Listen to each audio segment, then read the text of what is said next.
अव अव गणू कुठे गेलाय? दुसरं कुठे असणार, मूर्ती तयार करत असेल बघ. अव पण इतक्या रात्रीचा लहान गजी व्हाय व आणि इतकं काम म्हणजे. आता असं काय बोलतेस? त्याच्या डोसक्यावर वजन कमी ठेवलंय हा? अगं आपल्या पोराला येड लागलंय स्वामींची मूर्ती घडवण्याचं. तीच बघत नाही की राज बघत नाही, खाण्यापिण्याची सूद नाही त्याला. अगं नादावलाय तो. जा तिकडे जा, चल बघ.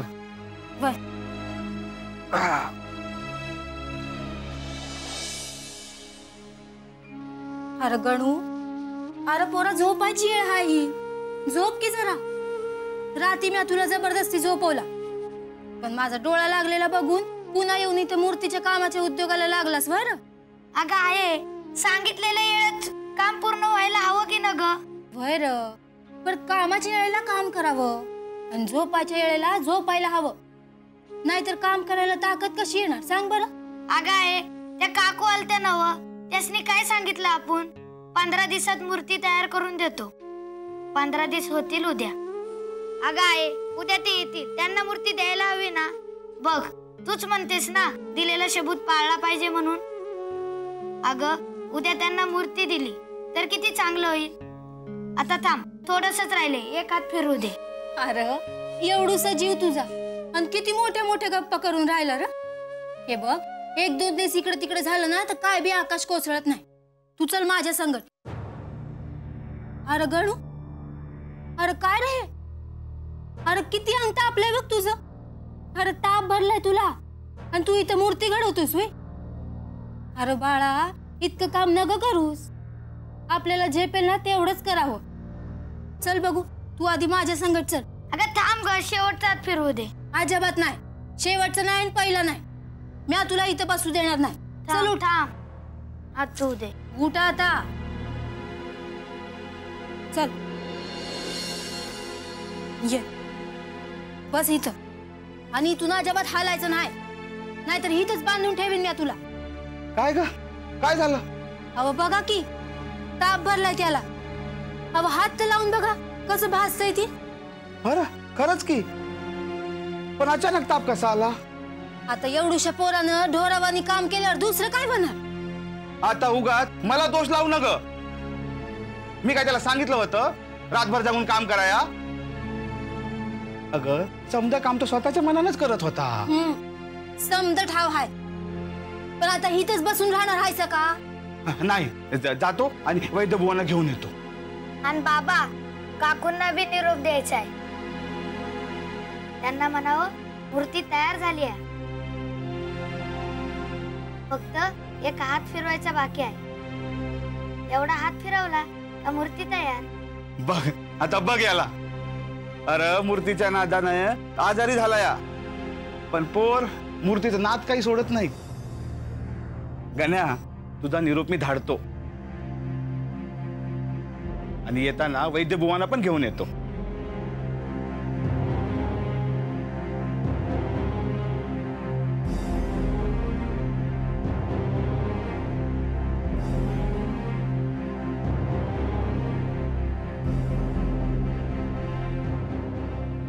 ठीक आहे, काळजी घे.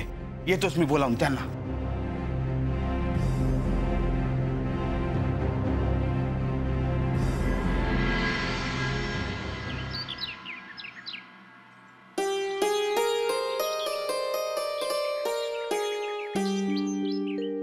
अहो, गणेशच्या बाबांनी 15 दिवसांनी यायला सांगितलं होतं आणि आज बरोबर 15 दिवस झाले.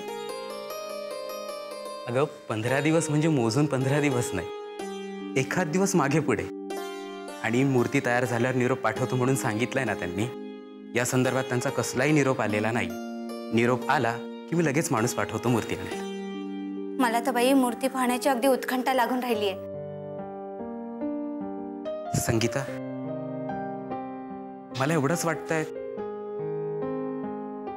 तुझी निराशा नको व्हायला. अशा का? असं का म्हणताय तुम्ही? तू त्या लहान मुलाला मूर्ती बनवायला सांगितलीस खरी, पण त्याचं वय लक्षात घेता तुला वाटतं तू तुझ्या मनाजोगती मूर्ती बनवेल म्हणून? आता तुमच्या या प्रश्नाचं उत्तर हो किंवा नाही असं एकच देता यायचं नाही मला. हां, पण एवढं मात्र नक्की माहित आहे की स्वामींची मूर्ती तो अगदी मनापासून बनवेल. इतकी खात्री वाटते तुला? हो. अहो, मूर्ती बनवण्याची इच्छा त्याच्या डोळ्यामध्ये काठोकाठ भरून राहिली होती. ती अगदी मनाला भिडली हो माझ्या. म्हणूनच मला असं वाटतं की त्याच्या हातून जी मूर्ती तयार होईल ना ती चांगलीच असेल. सदाशिवराव आहेत का? मी सदाशिव. बोला. राम राम. राम राम. मी बबनराव मूर्तीकारांच्याकडून आलोय. त्यांचा सांगावं की आपली मूर्ती तयार आहे, येऊन.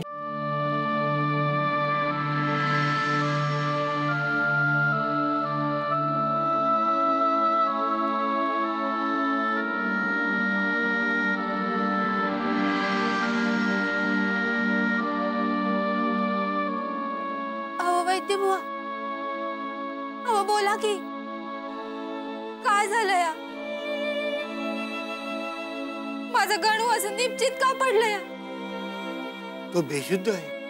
वैद्य बुवा, मग कधी येणार तो शुद्धीत? ते सांगता येणार नाही.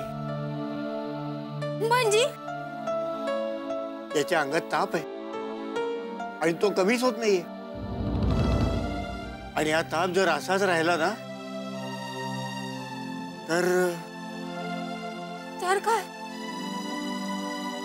तर याचं वाचणं कठीण आहे.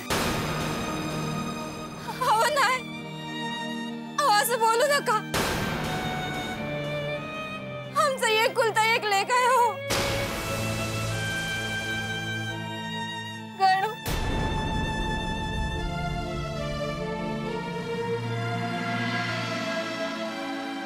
गणू,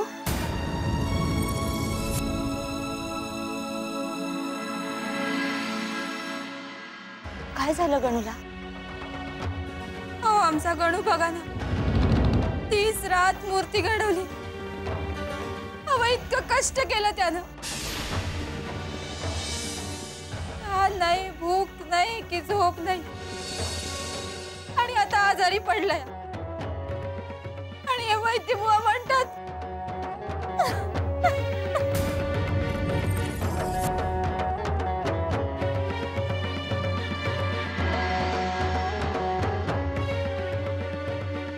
आमचं एकुलतं एक लेकरू आहे व. काही व्हायचं नाही त्याला. तुम्ही काही काळजी करू नका.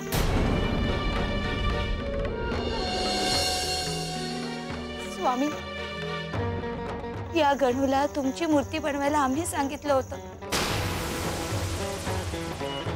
आणि या मुलानं त्याचं तन मन धन तुमच्या मूर्तीत टाकलं.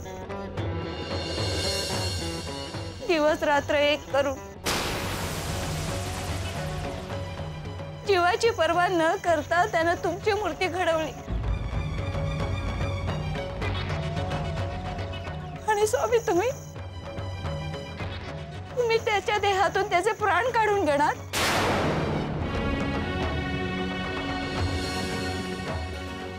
नाही स्वामी, तुमची सेवा करण्याचं हे फळ? नाही स्वामी, तुम्हीच आता काय तो न्याय करा. या मुलाला बरं करा, त्याचे प्राण वाचवा. नाहीतर आयुष्यभर आम्हाला अपराधी वाटेल.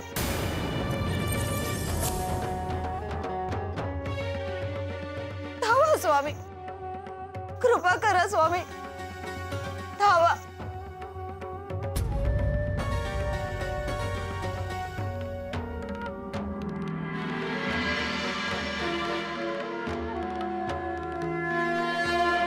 स्वामी समर्थ, स्वामी समर्थ.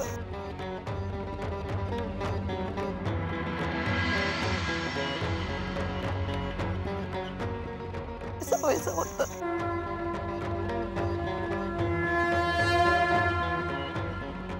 स्वामी समर्थ, स्वामी समर्थ.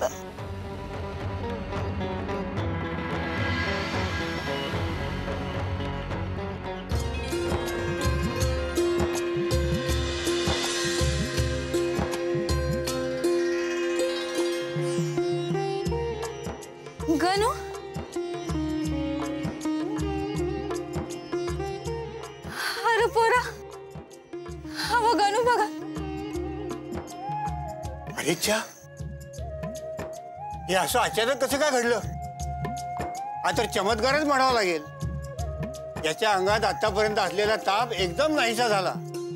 वा वा, हा एकदम खडखडीत बरा झालाय. आता काही माझी गरज नाही, मी येतो. येतो हा.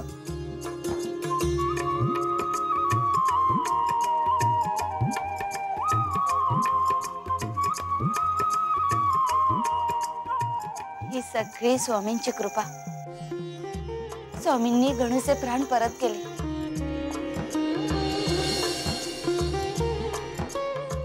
स्वामी, तुमचे खूप खूप आभार. माझं पोरग बरा झाला. गण्या, स्वामी, या पोराला वाचवून जणू एका आई बापाला त्यांचं प्राणच तुम्ही परत केलं. गणूला तुमची मूर्ती मी बनवू देत नव्हतो. व्यवहारापुढं त्याची भक्ती मला दिसत नव्हती. मला माफी द्या. पण आता त्याचं आणि तुमचं नातं कळलंय मला. काकू, तुमची मूर्ती तयार आहे. बाळा, स्वामींची मूर्ती बनवायला तू जीवाचं रान केलंस. स्वामींची इतकी उत्कट भक्ती करतोस. खरंच धन्य आहेस तू. काकू, तुम्ही जे आता बोलला त्यातलं फारसं मला कळलं नाही. पर तुम्ही माझं लय कौतिक करताय ना. वा, यासनी स्वामींची मूर्ती दाव ना.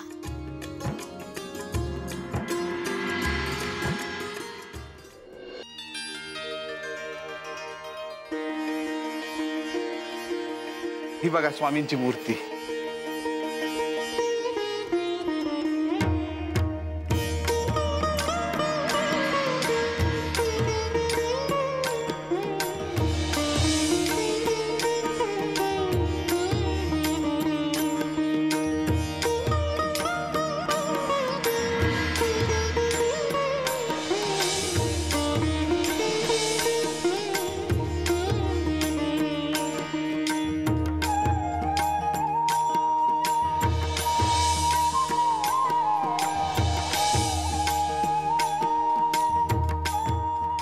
कशी आहे?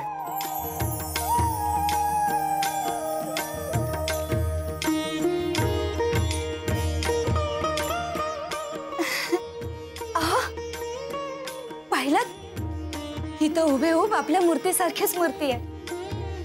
वाटतं प्रत्यक्ष स्वामी समोर बसलेत. हो, तू म्हणतेस ते अगदी खरं आहे. माझा तर माझ्या डोळ्यांवर विश्वासच नाही बसत आहे. म्हणजे तुम्हाला मूर्ती आवडली ना? हो, खूप आवडली. स्वामींनी माझ्या मनात होती तशीच मूर्ती मला पुन्हा मिळवून दिली. माझ्या मनातली इच्छा पूर्ण केली आणि म्हणूनच तुमच्या गणूची भेट घालून दिली. पर तुम्हाला मूर्ती कशी पाहिजे हे आमच्या गणूला नेमकं कसं कळलं?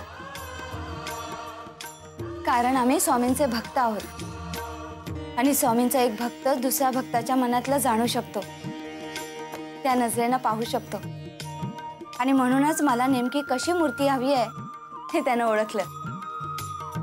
होय, तू म्हणतेस ते खरं आहे.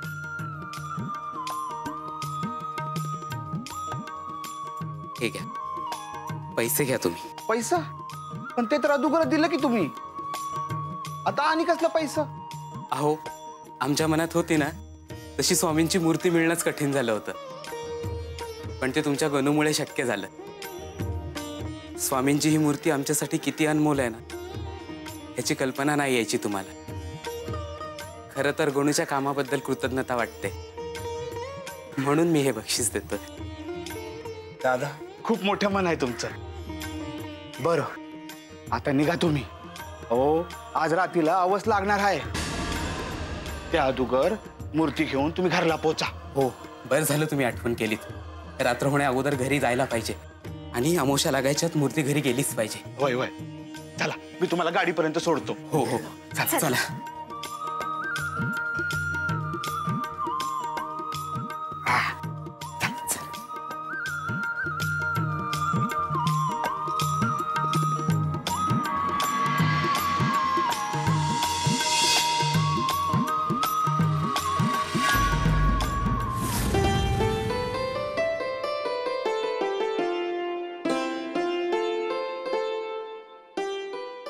अहो भाऊ, गाडी कुठे निघाली आहे?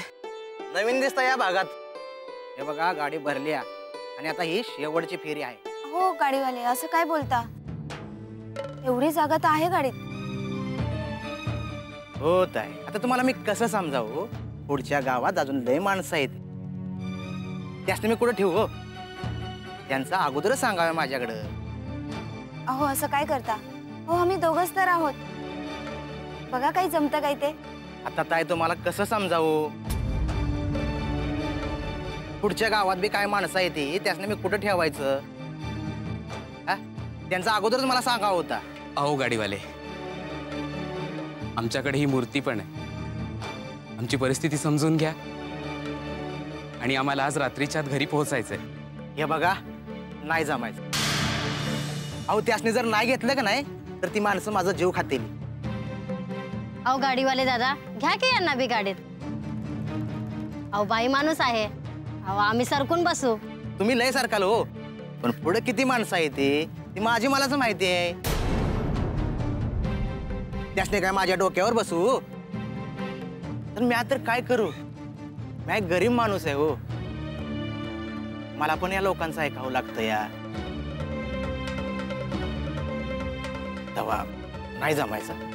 माफ करा, मला नाही जमायचं.